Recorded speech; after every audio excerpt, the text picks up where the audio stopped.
School assistant biological సైన్స్కి సంబంధించి మనకి మెథడాలజీలో మనం గతంలో ఫస్ట్ చాప్టర్ విజ్ఞాన శాస్త్రం స్వభావం గురించి డిస్కస్ చేయడం జరిగింది. వాటికి సంబంధించినటువంటి ప్రాక్టీస్ బిట్లు ఈరోజు మనం డిస్కస్ చేద్దాం అనుకున్నాం. కాబట్టి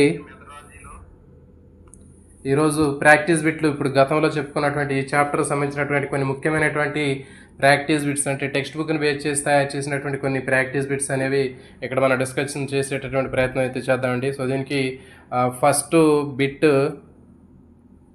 విజ్ఞాన శాస్త్రం అంటే ఏమిటి?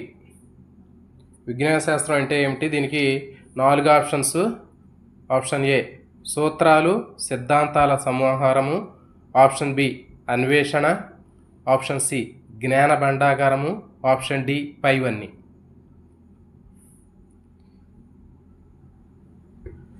దీనికి సరైన సమాధానము ఆప్షన్ డి పైవన్నీ. అంటే విజ్ఞాన శాస్త్రం అంటే ఏమిటి అంటే సూత్రాలు సిద్ధాంతాల సమాహారము, ఆప్షన్ బి సత్యాన్వేషణ, ఆప్షన్ సి జ్ఞాన భండాగారము.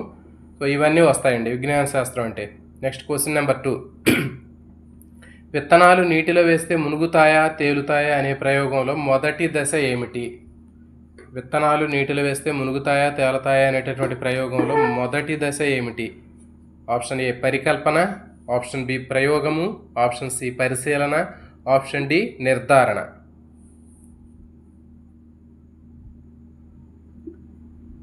పరికల్పన, ప్రయోగము, పరిశీలన, నిర్ధారణ. సో దీనికి సరైన సమాధానము ఆప్షన్ సి పరిశీలన. విత్తనాలు నీటిలో వేస్తే మునుగుతాయా తేలుతాయా అనేటటువంటి ప్రయోగంలో మొదటి దశ పరిశీలన. Question number 3. కొఠారి కమిషన్ ప్రకారం విజ్ఞాన శాస్త్రం అంటే ఏమిటి? ఆప్షన్ ఏ సిద్ధాంతాల బోధన, ఆప్షన్ బి ప్రయోగాలు చేయటం, ఆప్షన్ సి జ్ఞానాన్ని సేకరించడం, ఆప్షన్ డి పరిశోధన చేయటం.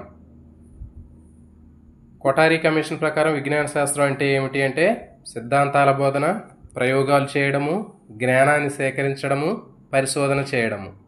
సో దీనికి సరైన సమాధానము ఆప్షన్ బి ప్రయోగాలు చేయడం. Next question number 4. పరికల్పన అంటే ఏమిటి? ఆప్షన్ ఏ ప్రయోగ ఫలితము, ఆప్షన్ బి ఊహించిన ఫలితము, ఆప్షన్ సి నిర్ధారించిన ఫలితము, ఆప్షన్ డి పరిశీలించిన ఫలితము. పరికల్పన అంటే ప్రయోగ ఫలితము, ఊహించిన ఫలితము, నిర్ధారించిన ఫలితము, పరిశీలించిన ఫలితము. దీనికి సరైన సమాధానం పరికల్పన అంటే ఆప్షన్ బి ఊహించిన ఫలితం. మనకు ఆల్రెడీ తెలుసు పరికల్పన అంటే మనం ఏదైనా ఒక విషయం మీద పరిశోధన చేసేటప్పుడు కానీ ఒక విషయం గురించి ఆలోచించేటప్పుడు కానీ మనం ఏదైతే ఊహిస్తామో ఇది కావచ్చు అనేటటువంటి ఆ ఊహ ఏదైతే ఉందో ఆ ఊహనే మనం హైపోథీసిస్ లేదా పరికల్పన అంటారు. Next question number 5 application type question అండి ఇది. ఒక విద్యార్థి మొక్కలు ఎలా పెరుగుతాయో తెలుసుకోవడానికి వివిధ రకాలైనటువంటి ఎరువులు ఉపయోగిస్తున్నాడు. ఇది ఏ ప్రక్రియకు ఉదాహరణ? ఒక విద్యార్థి వివిధ రకాలైనటువంటి మొక్కలు ఎలా పెరుగుతాయో తెలుసుకోవడానికి రకరకాలైనటువంటి ఎరువులు ఉపయోగిస్తున్నాడు. ఇది ఏ ప్రక్రియకు ఉదాహరణ? ఆప్షన్ ఏ పరిశీలన, ఆప్షన్ బి పరికల్పన, ఆప్షన్ సి ప్రయోగము, ఆప్షన్ డి నిర్ధారణ. పరిశీలన, పరికల్పన, ప్రయోగము, నిర్ధారణ. దీనికి సరైన సమాధానము ఆప్షన్ సి ప్రయోగము. అంటే ఒక విద్యార్థి మొక్కలు ఎలా పెరుగుతున్నాయో తెలుసుకోవడానికి వివిధ రకాలైనటువంటి ఎరువులు ఉపయోగించాడండి. మరి అంటే ఉపయోగిస్తున్నాడు కాబట్టి అక్కడ ఏం చేస్తున్నాడు? ప్రయోగం చేస్తున్నట్టు. మరి ఇది ఏ ప్రక్రియకు ఉదాహరణ అంటే ఏంటి? ప్రయోగానికి ఉదాహరణ. ఆల్రెడీ అతను ఎరువును ఉపయోగిస్తున్నాడు అంటే ఏంటి? ప్రాక్టికల్గా చేస్తున్నాడు కాబట్టి ఇది ప్రయోగానికి సంబంధించింది. Question number 6. ఒక శాస్త్రవేత్త కొత్త మందును కనుగొనడానికి ముందుగా దాని ప్రభావం గురించి ఊహిస్తున్నాడు. ఇది ఏ దశ?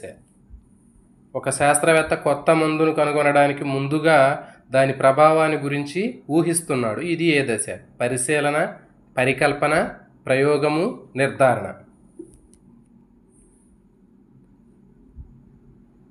దీనికి సరైన సమాధానము ఆప్షన్ బి పరికల్పన.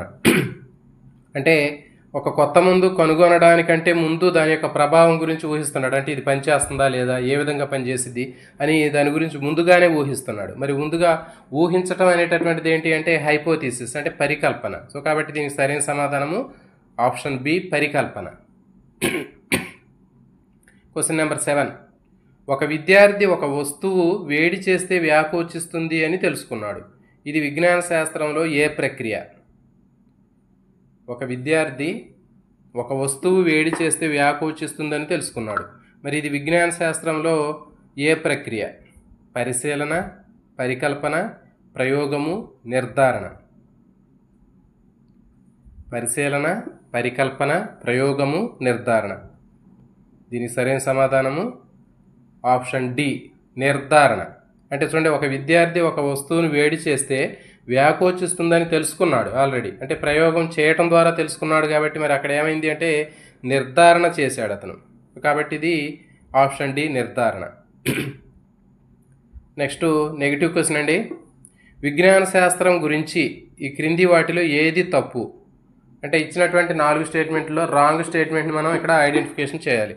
సో దీంట్లో ఫస్ట్, విజ్ఞాన శాస్త్రం అంటే సత్యాన్వేషణ. ఆప్షన్ బి, ఇది కేవలం సిద్ధాంతాల సమూహారము.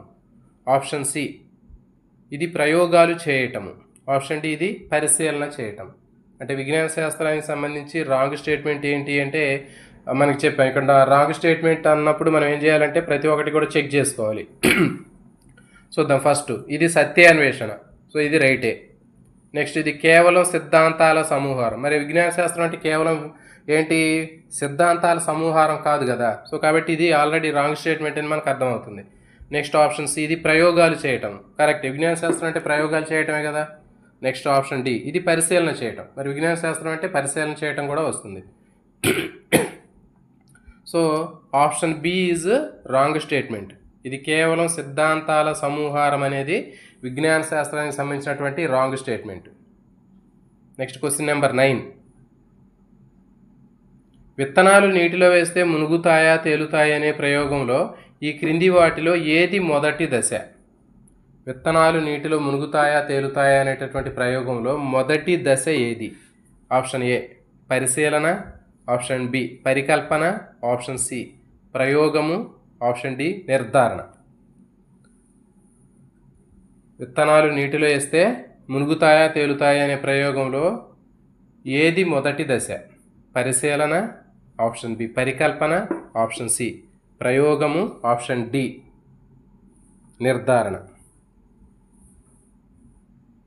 సో దీనికి సరైన సమాధానం ఆప్షన్ ఏ పరిశీలన. అంటే విత్తనాలు నీటిలో వేస్తే మునుగుతాయా తేలుతాయా అనేటటువంటి దానిలో మొదటి ఏంటి అంటే విత్తనాలని పరిశీలిస్తాడు. ఫస్ట్ విత్తనాలను పరిశీలించడం అనేది మొదటి దశ. తర్వాత అవి మునుగుతాయా తేలుతాయా అని అతను ప్రశ్నించుకుంటాడు.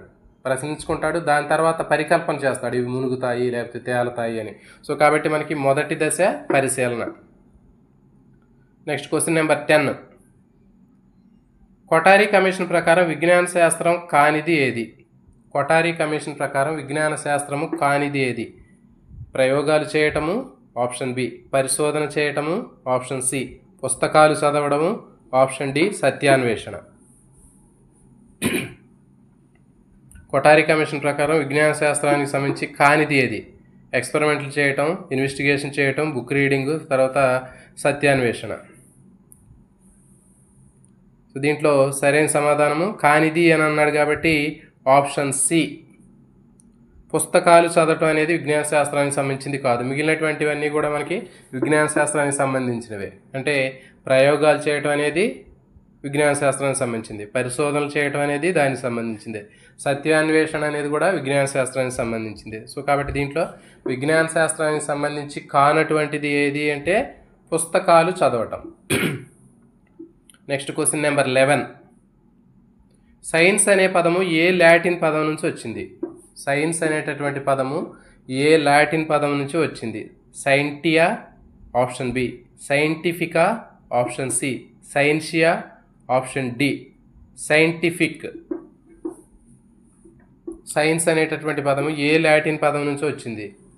ఆప్షన్ ఏ సైంటియా, ఆప్షన్ బి సైంటిఫికా, ఆప్షన్ సి సైన్షియా, option D scientific.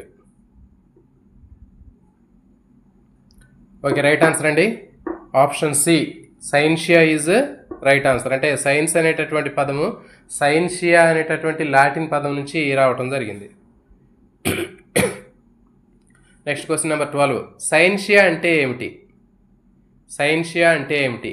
Option A పరిజ్ఞానము, ఆప్షన్ బి తెలుసుకోవడము, ఆప్షన్ సి జ్ఞానము, ఆప్షన్ డి పైవన్నీ. సైన్షియా అంటే ఏమిటి అంటే పరిజ్ఞానము, ఆప్షన్ బి తెలుసుకోవడము, ఆప్షన్ సి జ్ఞానము, ఆప్షన్ డి పైవన్నీ. దీనికి సరైన సమాధానము ఆప్షన్ డి పైవన్నీ. అంటే సైన్షియా అంటే ఏంటి అంటే పరిజ్ఞానం వస్తుంది, తెలుసుకోవడం వస్తుంది, జ్ఞానము వస్తుంది. సో కాబట్టి ఆప్షన్ డి పైవన్నీ సరైన సమాధానం. Question number 13. కొఠారి కమిషన్ ప్రకారం సైన్స్ అంటే ఏమిటి?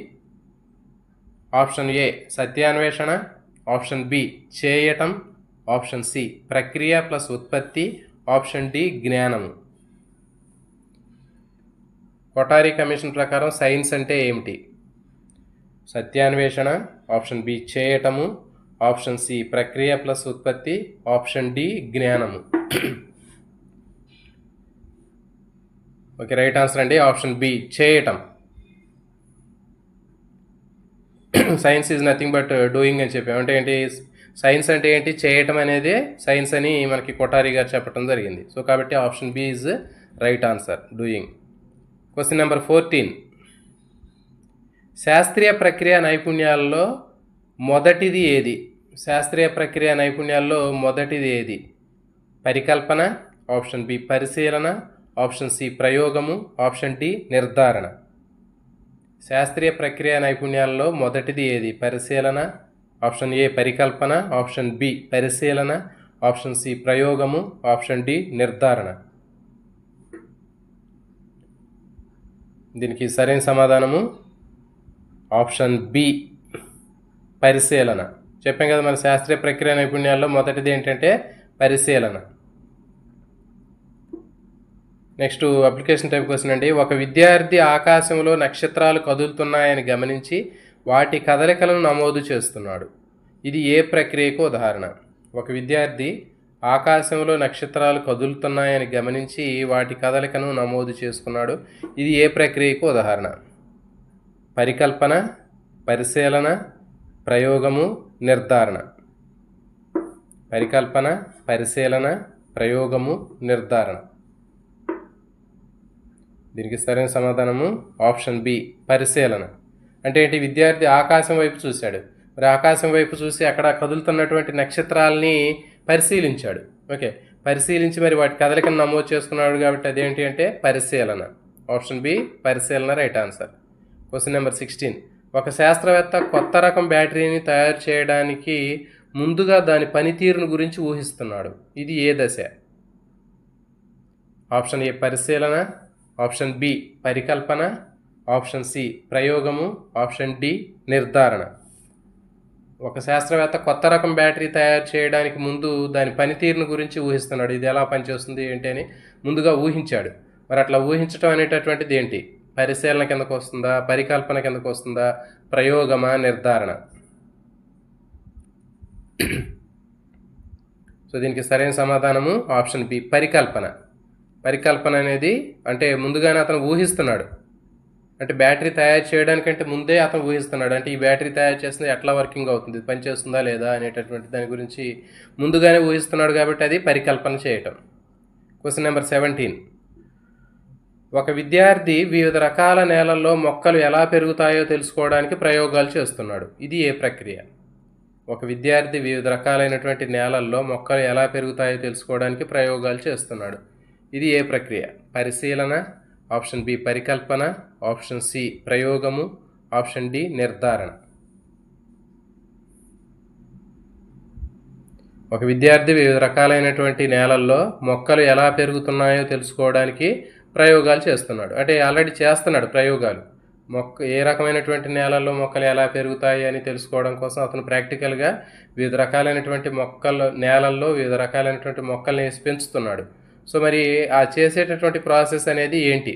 పరిశీలన కిందకు వచ్చిద్దా, పరికల్పన, ప్రయోగమా, నిర్ధారణ? సో దీనికి సరైన సమాధానము ఆప్షన్ సి, ప్రయోగం. అంటే ఇది ప్రయోగ దశలో ఉంది, అతను ప్రయోగపూర్వకంగా చేసి చూస్తున్నాడు కాబట్టి అది ప్రయోగం. నెక్స్ట్ నెగిటివ్ క్వశ్చన్ అండి. Question number 18. సైన్స్ గురించి క్రింది వాటిలో ఏది తప్పు? అంటే identify the wrong statement. Wrong స్టేట్మెంట్ని ఐడెంటిఫై చేయాలి. సో ఫస్ట్, ఇది సత్యాన్వేషణ, ఇది కేవలం సిద్ధాంతాల సమాహారము, ఇది ప్రయోగాలు చేయడము, ఇది పరిశీలన చేయటము. సైన్స్ గురించి క్రింది వాటిలో రాంగ్ స్టేట్మెంట్ ఏది? సత్యాన్వేషణ, ఇది రైటే. కేవలం సిద్ధాంతాల సమూహారము, ఇది కేవలం ప్రయోగాలు చేయటము, ఇది పరిశీలన చేయటం. కాబట్టి దీనికి సరైన సమాధానము ఇది ఆల్రెడీ వచ్చినట్లుంది. ఇది కేవలం సిద్ధాంతాల సమూహారం. అంటే సైన్స్ అనేది కేవలం సిద్ధాంతాల సమాహారం కాదు కాబట్టి ఇది wrong statement. Option B is wrong statement. Next question number 19. శాస్త్రీయ ప్రక్రియ నైపుణ్యాల్లో ఈ క్రింది వాటిలో ఏది కాదు? శాస్త్రీయ ప్రక్రియ నైపుణ్యాల్లో ఈ క్రింది వాటిలో ఏది కాదు లేకపోతే ఏది లేదు? సో దీంట్లో ఫస్ట్ పరికల్పన, ఆప్షన్ బి పరిశీలన, ఆప్షన్ సి కథలు చెప్పడం, ఆప్షన్ డి ప్రయోగము. శాస్త్రీయ ప్రక్రియ నైపుణ్యాల్లో ఈ క్రింది వాటిలో ఏది కాదు? ఏది కాదు అంటే పరికల్పన, పరిశీలన, లేకపోతే కథలు చెప్పడమా, ప్రయోగమా? ఓకే, రైట్ ఆన్సర్ అండి ఆప్షన్ సి కథలు చెప్పడం. అంటే శాస్త్రీయ ప్రక్రియ నైపుణ్యాల్లో మనకి కథలు చెప్పడం అనేది లేదు, మిగిలినవి ఉన్నాయి దాంట్లో. Question number 20. కోనాంట్ ప్రకారం విజ్ఞానం కానిది ఏది? కోనాంట్ అనే శాస్త్రవేత్త మనకి ఒక నిర్వచనాన్ని ఇచ్చాడు. దాని ప్రకారం మరి విజ్ఞాన శాస్త్రం కానిది ఏది? ప్రయోగాలు చేయటము, పరిశీలన చేయటము, పుస్తకాలు చదవటము, పరస్పర సంబంధాలు కలిగిన భావనలు. కోనాంట్ ప్రకారం విజ్ఞాన శాస్త్రం అంటే కానిది ఏది? ప్రయోగాలు చేయటము, పరిశీలన చేయటము, పుస్తకాలు చదవటం ఆప్షన్ సి, ఆప్షన్ డి పరస్పర సంబంధాలు కలిగిన భావనలు. సో దీనికి సరైన సమాధానము option C. Option C correct answer. అంటే పుస్తకాలు చదవటం అనేది దీనికి సంబంధించింది కాదు. Question number 21. విజ్ఞాన శాస్త్రం యొక్క స్తబ్ద దృష్టి కోణం అంటే ఏమిటి? విజ్ఞాన శాస్త్రం యొక్క స్తబ్ద దృష్టి అంటే విజ్ఞాన శాస్త్రాన్ని మనం రెండు రకాలైనటువంటి దృక్కోణాల్లో చూస్తామని చెప్పాం. స్తబ్ద దృష్టిలో చూస్తామని చెప్పాం, తర్వాత గతిశీల దృష్టితో చూస్తామని చెప్పాం, స్టాటిక్ తర్వాత డైనమిక్ ఆస్పెక్ట్స్ చూస్తామని చెప్పాం. సో కాబట్టి దీంట్లో మనకి విజ్ఞాన శాస్త్రం యొక్క స్తబ్ద దృష్టి కోణంలో విజ్ఞాన శాస్త్రం అంటే ఏమిటి? అంటే స్టాటిక్ ఆస్పెక్ట్లో విజ్ఞాన శాస్త్రం అంటే ఏంటి అంటే ఆప్షన్ ఏ క్రియాత్మకత, ఆప్షన్ బి నియమాలు, సూత్రాలు, సిద్ధాంతాలు, ఆప్షన్ సి పరిశోధన, ఆప్షన్ డి ప్రయోగము. విజ్ఞాన శాస్త్రం యొక్క స్తబ్ద దృష్టి కోణంలో అంటే స్టాటిక్ ఆస్పెక్ట్లో మనకి విజ్ఞాన శాస్త్రం అంటే ఏమిటి? క్రియాత్మకత, నియమాలు, సూత్రాలు, సిద్ధాంతాలు. ఆప్షన్ ఏ క్రియాత్మకత, ఆప్షన్ బి నియమాలు, సూత్రాలు, సిద్ధాంతాలు, ఆప్షన్ సి పరిశోధన, ఆప్షన్ డి ప్రయోగము. సో దీనికి సరైన సమాధానము ఆప్షన్ బి నియమాలు, సూత్రాలు, సిద్ధాంతాలు. ఆల్రెడీ మనం చెప్పాము. అంటే విజ్ఞాన శాస్త్రం స్తబ్ద దృష్టి, తర్వాత గతిశీల దృష్టి అని చెప్పాం. మరి గతి దృష్టితో చూసినప్పుడు యాక్టివిటీ అని చెప్పాం. అంటే ఏదైనా ఒక ప్రక్రియ కానీ, ఒక ప్రాసెస్ కానీ, ఒక ప్రయోగం కానీ, ఒక పరిశీలన కానీ చేసేటప్పుడు మనకి అది గతిశీల దృష్టి అని చెప్పాం. కానీ ఇక్కడ ఏంటి అంటే ఆల్రెడీ ఆ ప్రాసెస్ అయిపోయింది. మన ఒక పరిశీలన అయిపోయింది, ప్రయోగం అయిపోయింది. దాని తర్వాత మనం ఆ చేసినటువంటి పరిశీలన, ప్రయోగం ఆధారంగా ఒక సిద్ధాంతాన్ని రూపొందించాం. ఒక సిద్ధాంతం కానీ, ఒక నియమం కానీ రూపొందించామంటే ఏంటి, ఇక అది యాక్టివ్గా ఉండదు అది. సో కాబట్టి అదేంటంటే స్తబ్ద దృష్టి అని చెప్తారు. మనం ఆల్రెడీ చెప్పాం, ఒక ప్రయోగం చేస్తున్నాం అనుకోండి, ఆ ప్రయోగం చేసేటప్పుడు ఆ ప్రాసెస్ ఆఫ్ ఎక్స్పెరిమెంట్ ఏదైతే ఉందో అది మొత్తం కూడా యాక్టివిటీకి సంబంధించింది. ఫైనల్గా దానికి వచ్చేటటువంటి రిజల్ట్ ఏదైతే ఉందో ఆ వచ్చినటువంటి ఫలితము, రిజల్ట్ అనేది మనకేం చెప్తారంటే దాని నుంచి ఒక సిద్ధాంతం కానీ, ఒక నియమం కానీ రూపొందిస్తాం. సో అది మనకేంటి అంటే స్తబ్ద దృష్టి. సో కాబట్టి option B is right answer. స్తబ్ద దృష్టి కోణంలో విజ్ఞాన శాస్త్రం అంటే నియమాలు, సూత్రాలు, సిద్ధాంతాలు. Next question number 22. విజ్ఞాన శాస్త్రం యొక్క గతి దృష్టి కోణం అంటే ఏమిటి? ఆప్షన్ ఏ నియమాలు, ఆప్షన్ బి సూత్రాలు, ఆప్షన్ సి క్రియాత్మకత, ఆప్షన్ డి సిద్ధాంతాలు. విజ్ఞాన శాస్త్రం యొక్క గతి దృష్టి కోణం అంటే ఏంటి? డైనమిక్ ఆస్పెక్ట్ అని చెప్పాం. అంటే డైనమిక్ ఆస్పెక్ట్లో మన విజ్ఞాన శాస్త్రం అంటే ఏమిటి? నియమాలు, సూత్రాలు, క్రియాత్మకత, సిద్ధాంతము. సో దీనికి సరైన సమాధానము ఆప్షన్ సి క్రియాత్మకత. చెప్పాం కదా, యాక్టివిటీ అనేటటువంటిది అది గతి దృష్టి కోణం. అది అంటే యాక్టివిటీ అనేటటువంటిది ఒక గతి దృష్టి కోణంలో డైనమిక్ ఆస్పెక్ట్ అది. Next question number 23. Lexicon Webster dictionary ప్రకారం విజ్ఞాన శాస్త్రం అంటే ఏమిటి? లెక్సికన్ వెబ్స్టర్ డిక్షనరీ ప్రకారం విజ్ఞాన శాస్త్రం అంటే ఏమిటి?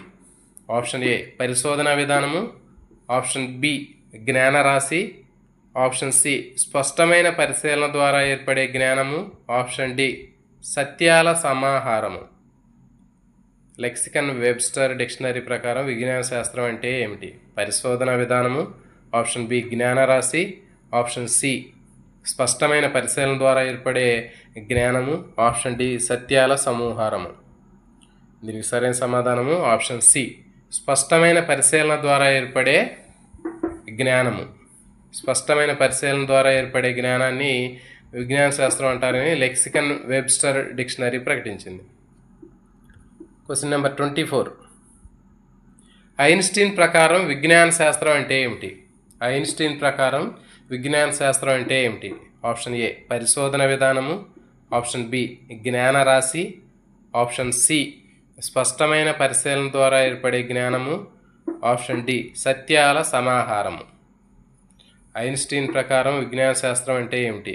పరిశోధన విధానము, జ్ఞానరాశి, స్పష్టమైన పరిశీలన ద్వారా ఏర్పడే జ్ఞానము, ఆప్షన్ డి సత్యాల సమాహారము.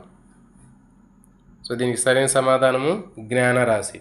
చెప్పాం మనం ఐన్స్టీను తాను చెప్పినటువంటి ఆ నిర్వచనం చాలా సింపుల్గా ఉంటుందని చెప్పాం. అంటే ఐన్స్టీన్ ప్రకారం విజ్ఞాన శాస్త్రం అంటే జ్ఞానరాశియే మనకి విజ్ఞాన శాస్త్రం అని చెప్పాము. సో కాబట్టి ఐన్స్టీన్ ప్రకారం జ్ఞానరాశి అని గుర్తుపెట్టుకోండి. Option B correct answer. Next application type question అండి. ఒక విద్యార్థి వివిధ రకాలైనటువంటి ఆకుల ఆకృతులను పరిశీలిస్తున్నాడు. ఇది విజ్ఞాన శాస్త్రం యొక్క ఏ ప్రక్రియకు ఉదాహరణ? ఒక విద్యార్థి వివిధ రకాలైనటువంటి ఆకుల యొక్క ఆకృతుల్ని పరిశీలిస్తున్నాడు. ఇది విజ్ఞాన శాస్త్రం యొక్క ఏ ప్రక్రియకు ఉదాహరణ? ఆప్షన్ ఏ పరికల్పన, ఆప్షన్ బి పరిశీలన, ఆప్షన్ సి ప్రయోగము, ఆప్షన్ డి నిర్ధారణ. సో దీనికి సరైన సమాధానం అంటే చూడండి, ఒక విద్యార్థి వివిధ రకాలైనటువంటి ఆకుల యొక్క ఆకృతిని పరిశీలిస్తున్నాడు. ఇది ఏ రకమైనటువంటి ప్రక్రియకు ఉదాహరణ? సో దీనికి సరైన సమాధానము ఆప్షన్ బి పరిశీలన. ఆల్రెడీ దాంట్లో నేను చెప్పాను స్టేట్మెంట్లోనే, ఆకుల ఆకృతిని పరిశీలిస్తున్నాడు కాబట్టి ఇది పరిశీలనకు సంబంధించినటువంటి అంశం. Question number 26. ఒక శాస్త్రవేత్త కొత్త మందును కనుగొనడానికి ముందుగా దాని ప్రభావం గురించి ఊహిస్తున్నాడు. ఇది ఏ దశ? ఇది ఆల్రెడీ వచ్చినట్టుంది. ఒక శాస్త్రవేత్త కొత్త మందును కనుగొనడానికి ముందుగా దాని ప్రభావాన్ని గురించి ఊహిస్తున్నాడు. ఇది ఏ దశ అంటే పరిశీలన, పరికల్పన, ప్రయోగము, నిర్ధారణ. సో దీనికి సరైన సమాధానము పరికల్పన. ఇది కాదా ఇంతకుముందు వచ్చిన బిట్టిది. ఒక కొత్త మందును కనుగొనడానికి ముందు దాని యొక్క ప్రభావం గురించి ఊహిస్తున్నాడు. ఇది మరి ఈ మందును కనుగొంటే దీని యొక్క ప్రభావం ఎలా ఉంటుంది ఏంటి అనేటటువంటిది పరిశీలిస్తున్నాడు. అంటే ఫర్ ఎగ్జాంపుల్ ఒక కరోనా వ్యాక్సిన్ని కనుగొనడానికంటే ముందుగా, అంటే కరోనా వ్యాక్సిన్ మందుని ప్రయోగించడానికంటే ముందు, కనుక్కోవడానికంటే ముందు దాని యొక్క ప్రభావాన్ని గురించి ఊహిస్తున్నారు. అంటే మరి వ్యాక్సిన్ తయారు చేసేటప్పుడు ఇది ఏ విధంగా పనిచేస్తుంది, ఇది వర్కౌట్ అవుతుందా లేదా, చిన్నపిల్లలకు పనిచేస్తుందా లేదా, పెద్దవాళ్ళకి పనిచేస్తుందా లేదా అని ముందుగానే దాని గురించి ఊహిస్తున్నారు. దాని యొక్క పనితీరుని గురించి ముందుగానే ఊహిస్తున్నారు. కాబట్టి అది ఏది అంటే పరికల్పన. Next question number 27. ఒక విద్యార్థి ఒక వస్తువు వేడి చేస్తే వ్యాకోచిస్తుందని తెలుసుకున్నాడు. ఇది విజ్ఞాన శాస్త్రంలో ఏ ప్రక్రియ? ఒక విద్యార్థి ఒక వస్తువుని వేడి చేస్తే వ్యాకోచిస్తుందని తెలుసుకున్నాడు. ఇది ఏ విజ్ఞాన శాస్త్రంలో ఏ ప్రక్రియ? పరిశీలన, పరికల్పన, ప్రయోగము, నిర్ధారణ. దీనికి సరైన సమాధానము ఆప్షన్ డి. నిర్ధారణ అంటే ఆల్రెడీ తెలుసుకున్నాడు, ప్రయోగం ద్వారా తెలుసుకున్నాడు. ఒక విద్యార్థి ఒక వస్తువుని వేడి చేస్తే వ్యాకోచిస్తుందని ప్రయోగపూర్వకంగా తెలుసుకున్నాడు. సో కాబట్టి ఇది ఏ రకమైనటువంటి ప్రక్రియ అంటే అది నిర్ధారణ, అంటే ఫైనల్గా నిర్ధారణకు వస్తాడు. అంటే వస్తువుని వేడి చేస్తే వ్యాకోచిస్తుంది అని ఫైనల్గా అతను దాని గురించి నిర్ధారించడం జరిగింది. Next question number 28. విజ్ఞాన శాస్త్రం గురించి ఈ క్రింది వాటిలో ఏది తప్పు? ఇది సత్యాన్వేషణ, ఇది కేవలం సిద్ధాంతాల సమాహారము, ఇది ప్రయోగాలు చేయడము, ఇది పరిశీలన చేయటం. సో ఇది ఆల్రెడీ వచ్చింది. సో దీనికి సరైన సమాధానం ఆప్షన్ బి. ఇది కేవల సిద్ధాంతాల సమాహారం. అంటే విజ్ఞాన శాస్త్రం అనేది కేవలం సిద్ధాంతాల సమాహారం అనేది కాదు. Question number 29. పిల్లల స్వభావం గురించి క్రింది వాటిలో ఏది తప్పు? పిల్లవాళ్ళ యొక్క స్వభావం గురించి క్రింది వాటిలో ఏది తప్పు? ఆప్షన్ ఏ కుతూహలము, ఆప్షన్ బి ప్రశ్నించడం, ఆప్షన్ సి ఊహించడం, ఆప్షన్ డి బట్టి పట్టడం. పిల్లల స్వభావం గురించి క్రింది వాటిలో తప్పు స్టేట్మెంట్ ఏది? కుతూహలము, ఆప్షన్ బి ప్రశ్నించడం, ఆప్షన్ సి ఊహించడం, ఆప్షన్ డి బట్టి పట్టడం. దీనికి సరైన సమాధానము ఆప్షన్ డి బట్టి పట్టడం. అంటే పిల్లవాళ్ళకు ఉండే స్వభావంలో కుతూహలం ఉంటుంది, ప్రశ్నించడం ఉంటుంది, ఊహించడం ఉంటుంది, కానీ బట్టి పట్టడం అనేది వాళ్ళకి సంబంధించినటువంటిది కాదు. Question number 30. జేమ్స్ రాండీ ప్రకారం విజ్ఞాన శాస్త్రం కానిది ఏది? జేమ్స్ రాండీ ప్రకారం విజ్ఞాన శాస్త్రం గురించి కానిది ఏది? ఆప్షన్ ఏ పరిశీలన, ఆప్షన్ బి ప్రయోగము, ఆప్షన్ సి మంత్రము, ఆప్షన్ డి తార్కిక ఆలోచన. జేమ్స్ రాండీ ప్రకారం విజ్ఞాన శాస్త్రం కానిది ఏది? పరిశీలన, ఆప్షన్ బి ప్రయోగము, ఆప్షన్ సి మంత్రము, ఆప్షన్ డి తార్కిక ఆలోచన. దీని సరైన సమాధానం ఆప్షన్ సి మంత్రము. అంటే ఇది కానిది. పరిశీలన, ప్రయోగము, తార్కిక ఆలోచన అనేవి మనకి జేమ్స్ రాండీ ప్రకారం విజ్ఞాన శాస్త్రానికి సంబంధించింది. Next question number 31. అత్తిపత్తి మొక్కను ముట్టుకుంటే పత్రాలు ముడుచుకుపోవడం సైన్స్ యొక్క ఏ స్వభావానికి ఉదాహరణ? అత్తిపత్తి మొక్క ఆకుని పట్టుకున్నప్పుడు ఆకులు ముడుచుకుపోతాయి. మరి ఈ ముడుచుకుపోవడం అనేది ఏ రకమైనటువంటి స్వభావానికి ఉదాహరణ? ఆప్షన్ ఏ మార్పుకు లోనయ్యే స్వభావము, ఆప్షన్ బి కుతూహల స్వభావము, ఆప్షన్ సి అన్వేషణ స్వభావము, ఆప్షన్ డి స్థిరమైన స్వభావము. ఆప్షన్ ఏ మార్పుకు లోనయ్యే స్వభావము, ఆప్షన్ బి కుతూహల స్వభావము, ఆప్షన్ సి అన్వేషణ స్వభావం, ఆప్షన్ డి స్థిరమైన స్వభావం. దీనికి సరైన సమాధానము ఆప్షన్ బి కుతూహల స్వభావం. చెప్పాం మనం క్యూరియాసిటీ ఉంటుందని చెప్పాం. చిన్నపిల్లల్లో ఎప్పుడైనా సరే మరి అత్తిపత్తి ఆకుని మనం టచ్ చేసినప్పుడు వెంటనే అది ముడుచుకుపోతుంది, అంటే ఎందుకు ముడుచుకుపోతుంది అనేటటువంటి దాన్ని తెలుసుకోవాలనేటటువంటి క్యూరియాసిటీ ఉంటుందని చెప్పాం. క్యూరియాసిటీ నేచర్ ఆఫ్ సైన్స్ అని చెప్పాం. సో కాబట్టి అది ఏంటి అంటే కుతూహల స్వభావం, సైన్స్కు ఉన్నటువంటి కుతూహల స్వభావం. Question number 32.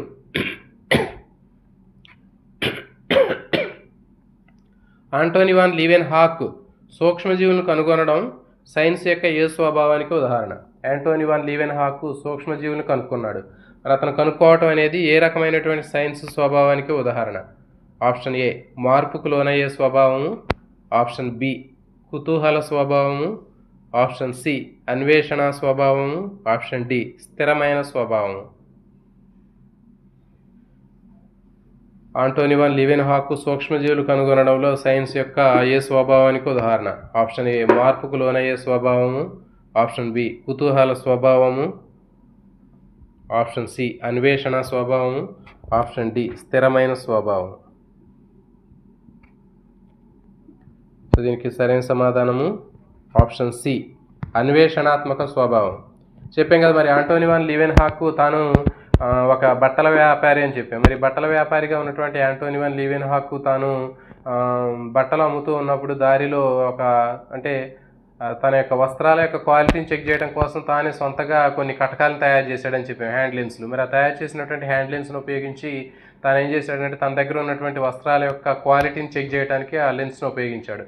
మరి అట్లా లెన్స్ను ఉపయోగించి చెక్ చేస్తూ దారిలో వచ్చేటప్పుడు అక్కడ ఒక మురికి కుంటలో ఉన్నటువంటి నీటిని పరిశీలించేటప్పుడు దాంట్లో కొన్ని సూక్ష్మజీవులు పరిశీలించాడు. మరి అట్లా పరిశీలించిన తర్వాత అతనికి ఇంకా ఏమైంది అంటే అన్వేషణ స్వభావం అనేది పెరిగిపోయింది. మరి అట్లా అన్వేషణ స్వభావం అంటే ఇంకా దీంట్లోనే ఏముంటే మనకి ఈ రకమైన సూక్ష్మజీవులు ఉంటాయి, ఇంకా రక్తంలో ఏముంటాయి, పాచిలో ఏముంటాయి అని చెప్పేసి ఇంకా రకరకాలైనటువంటి పదార్థాల్లో ఏముంటాయి అని తెలుసుకోవాలనేటటువంటి ఆ అన్వేషణ శక్తి అనేది పెరిగిపోయింది. సో కాబట్టి అదేంటంటే అన్వేషణ స్వభావం అని చెప్తారు. ఎక్స్ప్లోరింగ్ నేచర్ అని చెప్పాం, అన్వేషణ స్వభావం. Next question number 33. భూకేంద్రక సిద్ధాంతం తప్పు అని నిరూపించిన శాస్త్రవేత్త ఎవరు? భూకేంద్రక సిద్ధాంతం తప్పు అని నిరూపించిన శాస్త్రవేత్త ఎవరు? Lamarck, option B. Weismann, option C. Copernicus, option D. Einstein. భూకేంద్రక సిద్ధాంతం తప్పు అని చెప్పింది ఎవరు? Lamarck, Weismann, option C. Copernicus, option D. Einstein.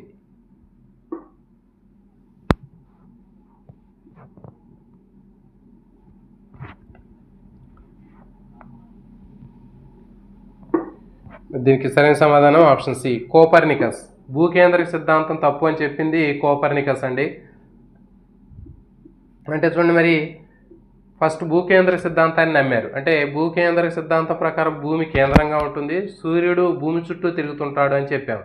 అంటే మనకు కూడా ఇప్పుడు జనరల్గా చదువుకునే వాళ్ళందరూ కూడా భూమి ఎట్లాగే ఉంటుంది, సూర్యుడు మాత్రం తూర్పు నుంచి పడమరకు వెళ్తూ ఉంటాడని మనం అందరూ చాలామంది చదువుకునే వాళ్ళు నమ్ముతూ ఉంటారు. మరి ఈ రకమైనటువంటి స్టేట్మెంట్ని ఎప్పుడో గతంలోనే నమ్మారు. అంటే టోలమీ అనేటటువంటి భూకేంద్ర సిద్ధాంతాన్ని చెప్పినటువంటి శాస్త్రవేత్త ఆ టోలమీ చెప్పినటువంటి విషయం ప్రకారం నమ్మారు అప్పటి వరకు కూడా. భూకేంద్ర సిద్ధాంతం ప్రకారం భూమి కేంద్రంగా ఉంటుంది, భూమి చుట్టూ సూర్యుడు తిరుగుతూ ఉంటాడని అనుకున్నాడు.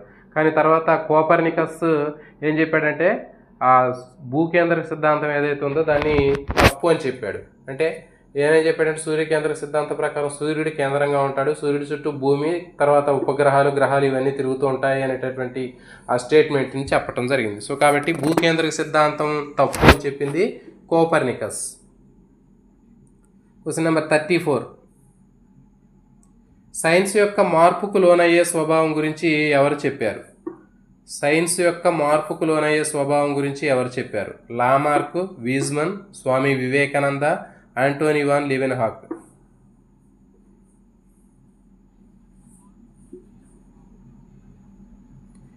సైన్స్ యొక్క మార్పుకు లోనయ్యే స్వభావం గురించి ఎవరు చెప్పారు?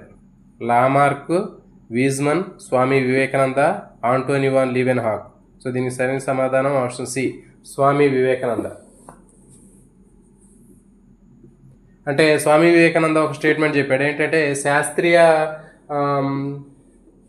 శాస్త్రీయ సిద్ధాంతాలన్నీ కూడా శాస్త్రీయ సత్యాలకు దాదాపు దగ్గరగా ఉండేటటువంటి అంశాలు అనే విషయాన్ని చెప్పడం జరిగింది. సో కాబట్టి సైన్స్ యొక్క మార్పుకు లోనయ్యే స్వభావం గురించి చెప్పినటువంటి వ్యక్తి ఎవరంటే స్వామి వివేకానంద. మనకి ఇది టెక్స్ట్ బుక్లో కూడా డైరెక్ట్గా ఉంటుందండి. ఇది సైన్స్ యొక్క మార్పుకు లోనయ్యే స్వభావం గురించి చెప్పింది Swami Vivekananda. Next application type question అండి. ఒక విద్యార్థి ఒక కొత్త రకం పువ్వును చూసి దాని గురించి తెలుసుకోవడానికి ప్రయత్నిస్తున్నాడు. ఇది ఏ రకమైనటువంటి స్వభావం? ఒక విద్యార్థి ఒక కొత్త రకమైనటువంటి పువ్వును చూశాడు, మరి దాని గురించి తెలుసుకోవడానికి ప్రయత్నిస్తున్నాడు. మరి ఇది ఏ రకమైనటువంటి స్వభావము? ఓకే అండి, ఇది బిట్ మనం మిస్ అయింది. అది జస్ట్ మనం చెప్పాం కదా, స్వామి వివేకానంద చెప్పినటువంటి పాయింట్ అది నాకు కూడా ఈరోజు చూసేటప్పుడు ప్రిపేర్ చేసేటప్పుడు నాకు ఐడియా వచ్చింది, స్ట్రైక్ అయింది. ఆ లైను సపరేట్గా ఉంది, దాని గురించి మనం అప్పుడు చెప్పలేదు. సో కాబట్టి సైన్స్ యొక్క మార్పుకు లోనయ్యేటటువంటి స్వభావం అనేటటువంటిది స్వామి వివేకానంద చెప్పాడు. శాస్త్రీయ సత్యాలన్నీ కూడా, శాస్త్రీయ అన్వేషణలన్నీ కూడా శాస్త్రీయ సత్యాలకు దగ్గరగా ఉండేటటువంటి అంచనాలు మాత్రమే అని చెప్పడం జరిగింది. సో ఇది దీనికి సంబంధించింది. నెక్స్ట్, ఒక విద్యార్థి ఒక కొత్త రకం పువ్వును చూసి దాని గురించి తెలుసుకోవడానికి ప్రయత్నిస్తున్నాడు. ఇది ఏ రకమైనటువంటి స్వభావము? మార్పుకు లోనయ్యే స్వభావము, కుతూహల స్వభావము, ఆప్షన్ సి అన్వేషణ స్వభావము, ఆప్షన్ డి స్థిరమైన స్వభావము. సో దీనికి సరైన సమాధానము ఆప్షన్ బి, కుతూహల స్వభావం. రైట్ ఆన్సర్ అండి. Curiosity nature. కుతూహల స్వభావం అంటే ఒక కొత్త రకమైనటువంటి పువ్వును చూసి దాని గురించి తెలుసుకోవడానికి ప్రయత్నం చేయడం అనేది క్యూరియాసిటీ నేచర్ అది. Next question. ఒక శాస్త్రవేత్త కొత్త మందును కనుగొనడానికి ముందు ప్రయోగాలు చేస్తున్నాడు. ఇది ఏ రకమైనటువంటి స్వభావానికి ఉదాహరణ? ఒక శాస్త్రవేత్త కొత్త రకమైనటువంటి మందును కనుగొనడానికి ముందు ప్రయోగాలు చేస్తున్నాడు. ఇది ఏ స్వభావానికి ఉదాహరణ? ఆప్షన్ ఏ మార్పుకు లోనయ్యే స్వభావము, ఆప్షన్ బి కుతూహల స్వభావము, ఆప్షన్ సి అన్వేషణాత్మక స్వభావము, ఆప్షన్ డి స్థిరమైన స్వభావము.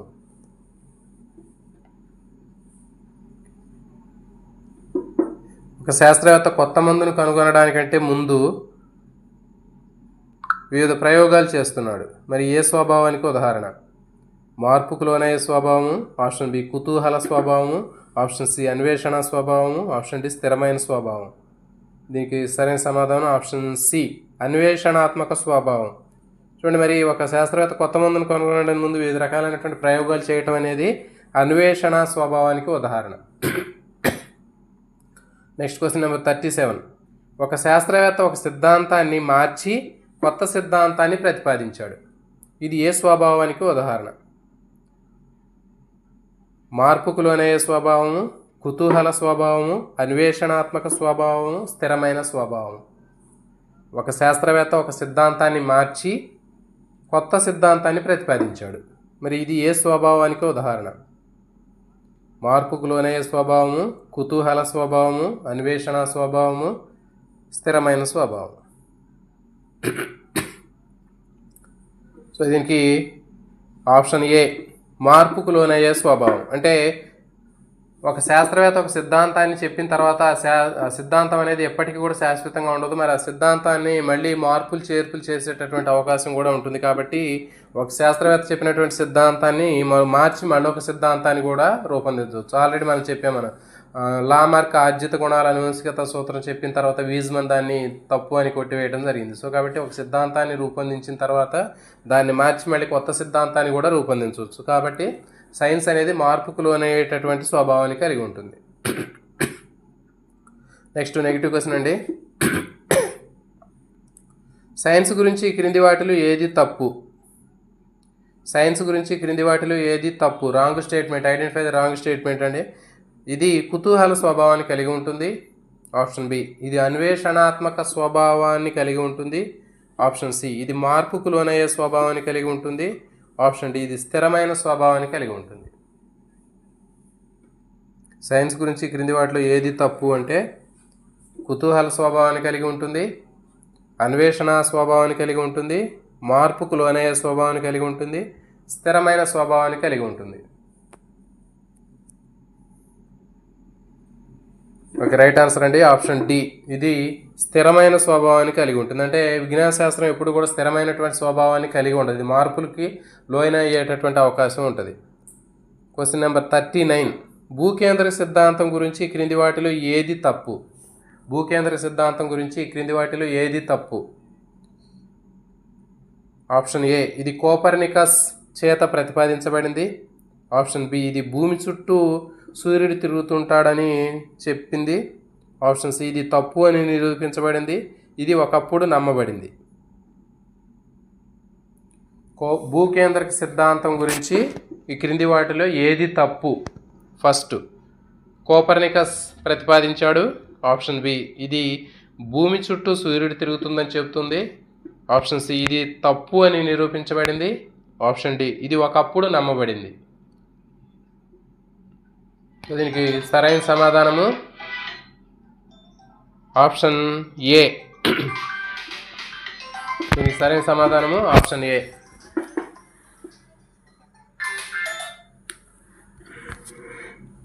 దీనికి సరైన సమాధానము ఆప్షన్ ఏ. అంటే కోపర్నికస్ ప్రతిపాదించలేదు. భూకేంద్రక సిద్ధాంతాన్ని ప్రతిపాదించినటువంటిది టోలమీ అనుకుంటున్నాను. మరి కోపర్నికస్ సూర్యకేంద్రక సిద్ధాంతాన్ని ప్రతిపాదించాడు. సో కాబట్టి ఇది రాంగ్ స్టేట్మెంట్. మిగిలిన 3 స్టేట్మెంట్లు కరెక్టే. అంటే భూకేంద్రక సిద్ధాంతం గురించి చెప్పినటువంటి స్టేట్మెంట్లో భూమి చుట్టూ సూర్యుడు తిరుగుతున్నాడు అనేది కరెక్టే. ఇది తప్పు అని నిరూపించబడింది. నెక్స్ట్ ఇది ఒకప్పుడు నమ్మబడింది, కానీ కోపర్నికస్ చేత ప్రతిపాదించబడింది అనేది wrong statement. Question number 40. Lamarck సిద్ధాంతం గురించి ఈ క్రింది వాటిలో ఏది తప్పు? లామార్క్ సిద్ధాంతంలో ఈ క్రింది వాటిలో ఏది తప్పు? ఇది ఆర్జిత లక్షణాల గురించి అనువంశికంగా సంకరిస్తాయని చెబుతుంది. ఆప్షన్ బి ఇది వీజ్మన్ చేత సవరించబడింది. ఇది ఎలుకల తోకల ప్రయోగాల ద్వారా నిరూపించబడింది. ఇది శాస్త్రీయ సత్యాలన్నీ సార్వత్రిక సత్యాలకు దగ్గరగా ఉంటాయని చెబుతుంది. శాస్త్రీయ సత్యాలన్నీ సార్వత్రిక సత్యాలకు దగ్గరగా ఉంటాయని చెప్తుంది.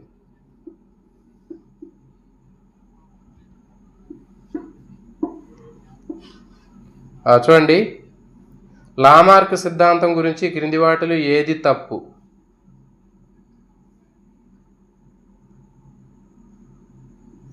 లామార్క్ సిద్ధాంతం గురించి క్రింది వాటిలో ఏది తప్పు?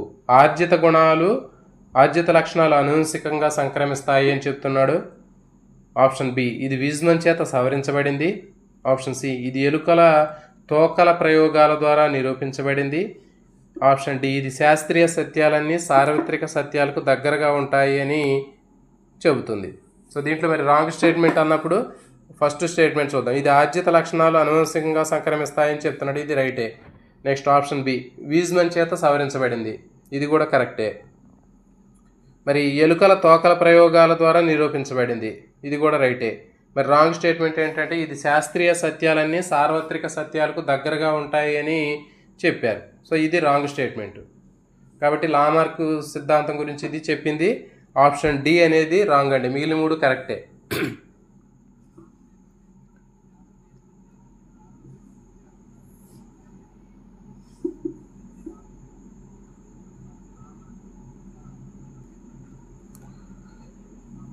కోపర్నికస్ సూర్యకేంద్రక సిద్ధాంతము కరెక్ట్ కదా అన్నారు. ఒకసారి చూడండి, భూకేంద్రక సిద్ధాంతం సూర్యకేంద్రక సిద్ధాంతం కాదండి. క్వశ్చన్ భూకేంద్రక సిద్ధాంతం గురించి ఈ క్రింది వాటిలో ఏది తప్పు? సూర్యకేంద్రక సిద్ధాంతం కాదు, క్వశ్చన్ భూకేంద్రక సిద్ధాంతం.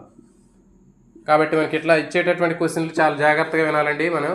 ఎందుకంటే జనరల్గా మరి ఇప్పుడు కోపర్నికస్ చెప్పింది సూర్యకేంద్రక సిద్ధాంతమే, కానీ భూకేంద్రక సిద్ధాంతం కాదు, అది రాంగ్ స్టేట్మెంట్ అని చెప్పాడు. కాబట్టి భూకేంద్రక సిద్ధాంతంలోని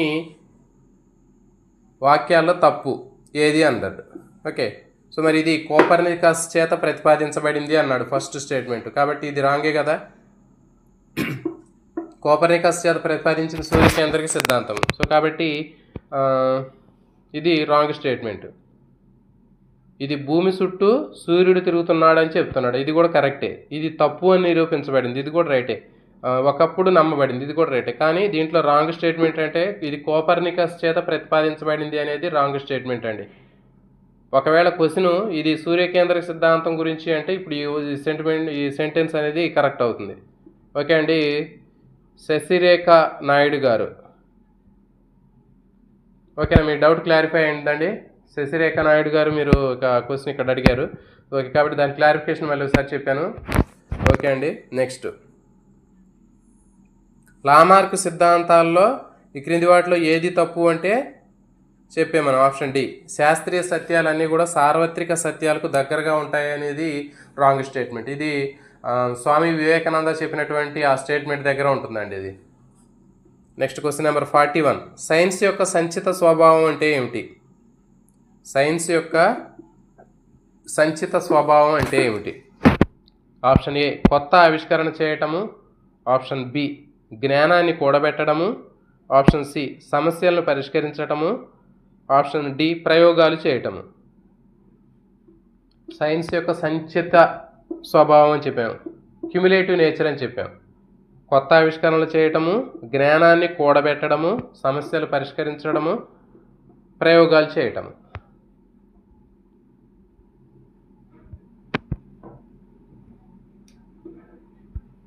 సో దీనికి సరైన సమాధానము ఆప్షన్ బి, జ్ఞానాన్ని కూడబెట్టడం. చెప్పాం కదా, అక్యుములేషన్ ఆఫ్ నాలెడ్జ్ అని చెప్పాం, జ్ఞానాన్ని కూడబెట్టడం. సైన్స్ యొక్క సంచిత స్వభావం అంటే ఒక శాస్త్రవేత్త ఒక విషయం మీద పరిశోధన చేసి కొంత సమాచారాన్ని కూడబెట్టినప్పుడు ఆ సమాచారానికి అదనంగా మరికొంత సమాచారాన్ని కూడా అతను తయారు చేసి ఒక కొత్త విషయాన్ని చెప్పడం జరుగుతుంది. సో కాబట్టి సైన్స్ అనేది ఎప్పుడు కూడా ఒక సంచిత స్వభావాన్ని కలిగి ఉంటుందని చెప్పాం. ఎడ్వర్డ్ జెన్నర్ మసూచి వ్యాక్సిన్ కనుక్కున్న తర్వాత ఇమ్యునాలజీ డెవలప్ అయిందని చెప్పాం. దాంతో రకరకాలైనటువంటి వ్యాక్సిన్స్ కనుక్కున్నారని చెప్పాం. సో కాబట్టి ఈ విధంగా మనకి సైన్స్ అనేది ఒక సంచిత స్వభావాన్ని, క్యూములేటివ్ నేచర్ని కలిగి ఉండటం వల్ల ఏమవుతుందంటే ఈ జ్ఞానం అనేది కూడబెట్టడం జరుగుతుంది. అంటే గతంలో ఉన్నటువంటి నాలెడ్జ్ని ఉపయోగించుకొని దాన్ని కొంచెం అప్డేట్ చేయడం జరుగుతుంది.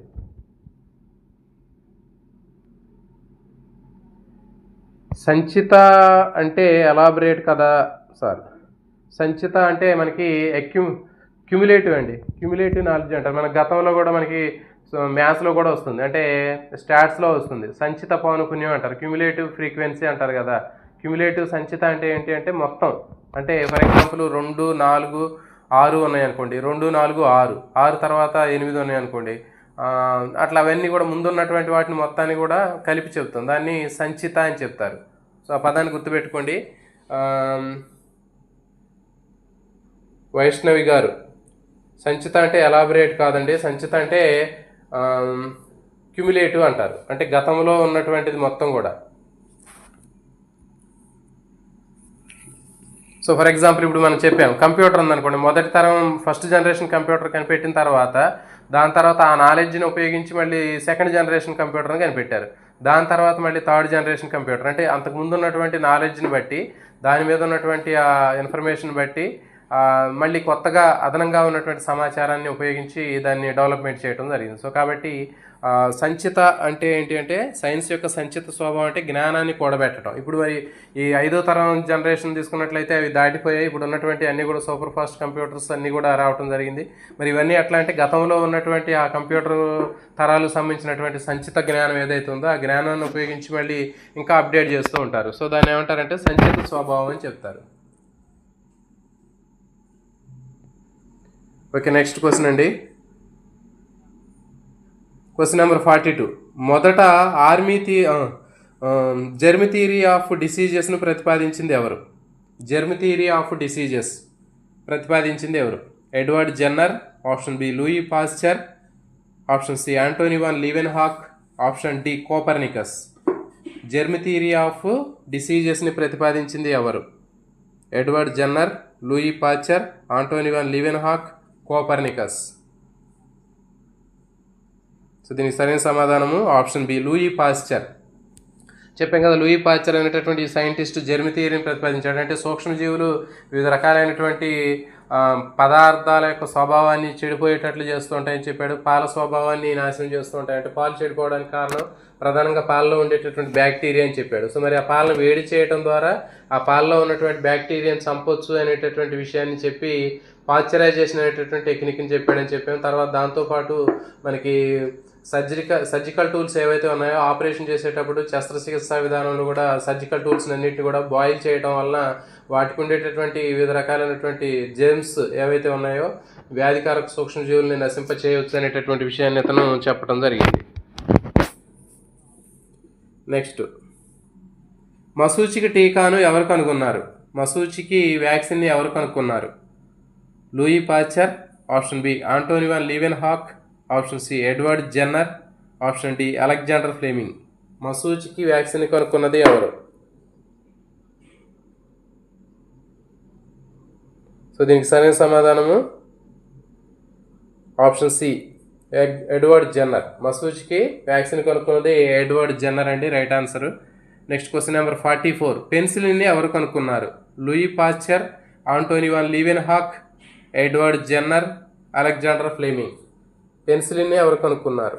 Louis Pasteur, Antonie van Leeuwenhoek, Edward Jenner, Alexander Fleming.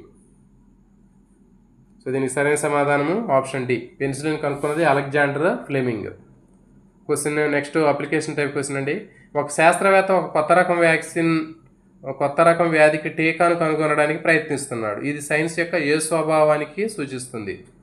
ఒక శాస్త్రవేత్త ఒక కొత్త రకం వ్యాక్సిన్ని కనుక్కోవడానికి ప్రయత్నం చేస్తున్నాడు. మరి ఇది సైన్స్ యొక్క ఏ స్వభావం? సంచిత స్వభావం, ఆవిష్కరణ స్వభావం, సమస్యను పరిష్కరించే స్వభావం, పైవన్నీ. సంచిత స్వభావము, ఆవిష్కరణ స్వభావము, సమస్యను పరిష్కరించే స్వభావము, పైవన్నీ.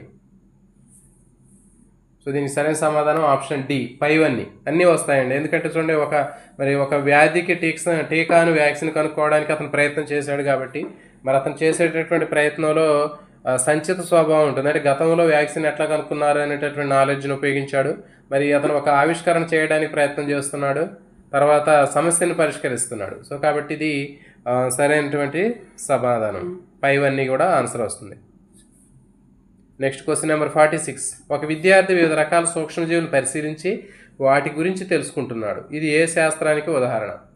ఒక శాస్త్రవేత్త వివిధ రకాలైనటువంటి సూక్ష్మజీవులను పరిశీలించి వాటి గురించి తెలుసుకుంటున్నాడు. ఇది ఏ శాస్త్రానికి ఉదాహరణ? ఆప్షన్ ఏ జీవశాస్త్రము, ఆప్షన్ బి రోగనిరోధక శాస్త్రము, ఆప్షన్ సి సూక్ష్మజీవ శాస్త్రము, ఆప్షన్ డి భౌతిక శాస్త్రము. సూక్ష్మజీవుల గురించి పరిశీలించేటటువంటి శాస్త్రము ఏది? దీనికి సరైన సమాధానము ఆప్షన్ సి సూక్ష్మజీవ శాస్త్రం. అంటే మైక్రోబయాలజీలో మనకి వివిధ రకాలైనటువంటి సూక్ష్మజీవుల గురించి తెలుసుకుంటున్నాడు. Question number 47. హరిత విప్లవం సైన్స్ యొక్క ఏ స్వభావాన్ని సూచిస్తుంది? హరిత విప్లవం సైన్స్ యొక్క ఏ స్వభావాన్ని సూచిస్తుంది అంటే సంచిత స్వభావము, ఆప్షన్ బి ఆవిష్కరణ స్వభావము, ఆప్షన్ సి సమస్యను పరిష్కరించే స్వభావము, ఆప్షన్ డి పైవన్నీ. హరిత విప్లవం సైన్స్ యొక్క ఏ స్వభావాన్ని సూచిస్తుంది? సో దీనికి సరైన సమాధానము ఆప్షన్ సి సమస్యను పరిష్కరించే స్వభావం. ఇది మనకి బుక్లో కూడా డైరెక్ట్గానే ఉంటుందండి. ఇప్పుడు హరిత విప్లవం కానివ్వండి, నీలి విప్లవం కానివ్వండి, సో ఇవన్నీ కూడా తర్వాత వైట్ రెవల్యూషన్ కానివ్వండి, బ్లూ రెవల్యూషను, గ్రీన్ రెవల్యూషన్, ఇవన్నీ కూడా సమస్యను పరిష్కరించడానికి ఇవి రూపొందించడం జరిగింది. సో కాబట్టి ఇవన్నీ సమస్యను పరిష్కరించేటటువంటి స్వభావానికి ఉదాహరణగా చెప్పవచ్చు. Next question number 48. Negative question అండి. సైన్స్ గురించి క్రింది వాటిలో ఏది తప్పు? రాంగ్ స్టేట్మెంట్ని ఐడెంటిఫై చేయాలి. ఇది సంచిత స్వభావాన్ని కలిగి ఉంటుంది, ఆప్షన్ బి ఇది ఆవిష్కరణ స్వభావాన్ని కలిగి ఉంటుంది, ఆప్షన్ సి ఇది సమస్యను పరిష్కరించే స్వభావాన్ని కలిగి ఉంటుంది, ఆప్షన్ డి ఇది స్థిరమైన జ్ఞానాన్ని కలిగి ఉంటుంది. సైన్స్ గురించి ఇట్లో ఏది తప్పు? సంచిత స్వభావాన్ని కలిగి ఉంటుంది, ఆప్షన్ బి ఇది ఆవిష్కరణ స్వభావాన్ని కలిగి ఉంటుంది, ఆప్షన్ సి ఇది సమస్యను పరిష్కరించే స్వభావాన్ని కలిగి ఉంటుంది, ఆప్షన్ డి ఇది స్థిరమైన జ్ఞానాన్ని కలిగి ఉంటుంది. Okay, right answer D, option D అండి కరెక్ట్ ఆన్సర్. ఇది స్థిరమైన జ్ఞానాన్ని కలిగి ఉంటుంది. అంటే సైన్స్ స్థిరమైన జ్ఞానాన్ని కలిగి ఉండదు. మిగిలిన మూడు కూడా కరెక్టే. అంటే సంచిత స్వభావాన్ని కలిగి ఉంటుంది, ఆవిష్కరణ స్వభావాన్ని కలిగి ఉంటుంది, సమస్యను పరిష్కరించే స్వభావాన్ని కూడా కలిగి ఉంటుంది, కానీ స్థిరమైన జ్ఞానాన్ని కలిగి ఉండదు. Next question number 49. లామార్క్ సిద్ధాంతం గురించి క్రింది వాటిలో ఏది తప్పు? లామార్క్ సిద్ధాంతంలో తప్పు అంశం ఏది? ఇది ఆర్జిత లక్షణాలు అనువంశికంగా సంక్రమిస్తాయని చెబుతుంది, ఇది వీజ్మన్ చేత సవరించబడింది, ఇది ఎలుకల తోకల ప్రయోగాల ద్వారా నిరూపించబడింది, ఇది శాస్త్రీయ సత్యాలని సార్వత్రిక సత్యాలకు దగ్గరగా ఉంటాయని చెబుతుంది. ఇది ఆల్రెడీ వచ్చింది బిట్టుండి. సో దీనికి సరైన సమాధానం ఆప్షన్ డి శాస్త్రీయ సత్యాలన్నీ సార్వత్రిక సత్యాలకు దగ్గరగా ఉంటాయని చెప్తుంది. ఇది రాంగ్ స్టేట్మెంట్. ఇది స్వామి వివేకానందకు సంబంధించినటువంటి స్టేట్మెంట్ అక్కడ ఉంటుంది మనకు టెక్స్ట్ బుక్లో కూడా. Next question number 50, last question అండి. ఎడ్వర్డ్ జెన్నర్ గురించి క్రింది వాటిలో ఏది తప్పు? ఎడ్వర్డ్ జెన్నర్ గురించి క్రింది వాటిలో ఏది తప్పు? ఆయన మసూచికి టీకాను కనుక్కున్నాడు, ఆప్షన్ బి ఆయన రోగ నిరోధక శాస్త్రానికి పునాది వేశాడు, ఆప్షన్ సి ఆయన సూక్ష్మదర్శిని కనుక్కున్నాడు, ఆప్షన్ డి ఆయన వ్యాధి నివారణకు టీకాల ప్రాముఖ్యతను గుర్తించాడు. ఎడ్వర్డ్ జెన్నర్ గురించి క్రింది వాటిలో ఏది తప్పు? మసూచికి టీకాను కనుక్కున్నాడు ఫస్ట్, ఆప్షన్ బి రోగ నిరోధక శాస్త్రానికి పునాది వేశాడు, నెక్స్ట్ ఆయన సూక్ష్మదర్శిని కనుక్కున్నాడు, ఆయన వ్యాధి నివారణకు టీకాల ప్రాముఖ్యతను గురించి చెప్పాడు. సో దీంట్లో రాంగ్ స్టేట్మెంట్ ఏది అంటే రైట్ ఆన్సర్ అంటే ఆప్షన్ సి సూక్ష్మదర్శిని కనుక్కున్నాడు. ఇది అతనికి సంబంధించింది కదా. ఎడ్వర్డ్ జెన్నర్ సూక్ష్మదర్శిని కనుక్కోలేదు, అతను మసూచికి వ్యాక్సిన్ కనుక్కున్నాడు, రోగ నిరోధక శక్తి ఇమ్యూనాలజీకి అతను ఫౌండేషన్ చేశాడు, మరి వ్యాధికి నివారణకు వ్యాక్సిన్స్ యొక్క ఉపయోగాన్ని గురించి చెప్పాడు. సో కాబట్టి అతను సూక్ష్మదర్శిని కనుక్కోవటం అనేది రాంగ్ స్టేట్మెంట్. సో ఇవంటి క్వశ్చన్లు. ఈ విధంగా మనకి మెథడాలజీలో కూడా మీరు ప్రిపరేషన్ చేసేటప్పుడు ఖచ్చితంగా మెథడాలజీ నుంచి కూడా మీరు గతంలో మనకి డిఎస్సిలో అడిగినటువంటి ప్రశ్నలను సరళిని బట్టి ఈ విధంగా క్వశ్చన్లు తయారు చేయడం జరిగింది. కాబట్టి మనం ఏదో గుడ్డిగా టెక్స్ట్ బుక్లో కానీ మెథడాలజీలో కానీ పైన కనిపించేటటువంటి బిట్లను చదువుకోవడం వల్ల మనకి పెద్దగా ఉపయోగం అనేది ఉండదు. అంటే మొత్తం అనాలిసిస్ చేసి ఏ రకమైనటువంటి ప్రశ్నైనా మనం ఆన్సర్ చేయగలిగేటట్లు ఉండాలి. అంటే అప్లికేషన్ టైప్ క్వశ్చన్లు కానివ్వండి, ఇంకా నెగిటివ్ స్టేట్మెంట్లు కానీ ఎక్కువ రావడానికి అవకాశం ఉంటుంది. సో కాబట్టి ఇలాంటివన్నీ కూడా మీరు ఈ తరహాలో మీరు ప్రిపేర్ అయినట్లయితే మీ అందరికీ కూడా 100% యూజ్ అవుతుంది. మీరు మీ ప్రిపరేషన్ అంతా కూడా మొత్తం అర్థం చేసుకొని అవగాహన చేసుకుని చేసుకొని చదవటం వల్ల మీకు బాగా ఉపయోగపడుతుంది. అదేవిధంగా మనకి మెథడాలజీ అనేది మొత్తం కూడా ఏంటంటే 1కి 2 సార్లు వింటే బాగా వస్తుందండి. ఇది ఎక్కువగా మనం బట్టి పెట్టి చదవాల్సినట్టు అవసరం లేదు. మొత్తం జాగ్రత్తగా అవగాహన చేసుకొని మనం ఆ టాపిక్ మొత్తం విన్నట్లయితే మనకి బాగా మంచి ఈజీగా అర్థమవుతుంది, ఆన్సర్ ఈజీగా చేయగలుగుతాము. సో కాబట్టి మరి ఇలాంటి మరిన్ని వీడియోల కోసం ఛానల్ని సబ్స్క్రైబ్ చేయండి, అదేవిధంగా వీడియోని లైక్ చేయండి. మరి ఇది ఈరోజు సెషన్కి సంబంధించినటువంటి బిట్స్ అండి. మళ్ళీ అంటే దాదాపు మనకి ఫస్ట్ చాప్టర్లో మనకి సగం చాప్టర్కి సంబంధించినటువంటివి బిట్లు తయారు చేయడం జరిగింది. నెక్స్ట్ సెషన్లో ఇంకొక గంట మనం తీసుకున్నట్లయితే ఈ ఫస్ట్ చాప్టర్ కంప్లీట్గా మనకి 100% బిట్లు కూడా మనకి కవర్ చేయడానికి అవకాశం ఉంటుంది. కాబట్టి నెక్స్ట్ రేపు క్లాస్లో ఈ ఫస్ట్ చాప్టర్కి సంబంధించినటువంటి మిగిలిన 50% టాపిక్కి సంబంధించినటువంటి ప్రాక్టీస్ బిట్లు కూడా రేపు ఇదే తరహాలో మళ్ళీ సమాధానాలు మనం చర్చించేటటువంటి ప్రయత్నం అయితే చేద్దాం. మీ అందరికి కూడా ఇట్లా మీరు ఈ డిస్కషన్లో పాల్గొనడం వల్ల చాలా మీ అందరికి కూడా ఎక్కువ మంది పార్టిసిపేట్ చేయడం వల్ల మీ అందరికి కూడా బాగా యూజ్ అవుతుంది.